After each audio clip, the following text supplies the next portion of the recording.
Les services de police du district autonome d'Abidjan viennent de mettre le grappin sur individu soupçonné d'être le cerveau d'un réseau de malfaiteurs qui profitait de la grande opération de lutte contre le désordre urbain menée sur le terrain pour escroquer les commerçants, a appris Abidjan.net de sources sécuritaires ce vendredi 16 août 2024. MIB, le cerveau du réseau prétendu membre de la section Port-Bouët de la Fédération nationale des commerçants de Côte d'Ivoire, a réussi à mettre un stratagème sur pied.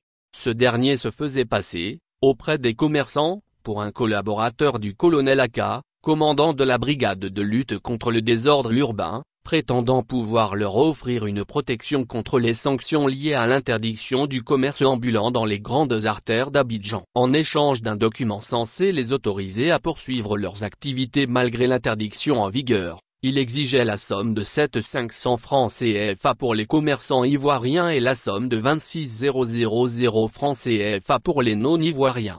Informé de cette arnaque qui entachait la réputation de sa brigade, le commandant Aka a décidé de tendre un piège à MIB. Faisant preuve d'ingéniosité, il s'est fait passer pour un commerçant influent, prétendant avoir sous son autorité près de 300 commerçants prêts à verser les sommes exigées. Appâté par cette opportunité de gain facile, MIB a accepté de le rencontrer à Marcory pour finaliser la transaction. Lors de l'échange, MIB a été pris en flagrant délit alors qu'il recevait la somme convenue et tentait de remettre les faux documents censés protéger et autoriser les commerçants dans leurs activités.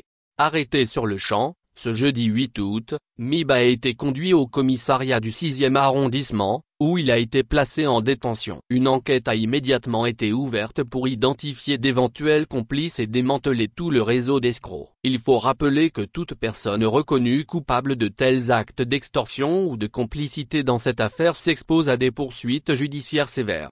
La lutte contre le désordre urbain ne saurait être utilisée comme prétexte pour des pratiques illégales. Les commerçants ambulants, tout comme les citoyens, sont invités à rester vigilants et à signaler toute tentative d'extorsion aux forces de l'ordre.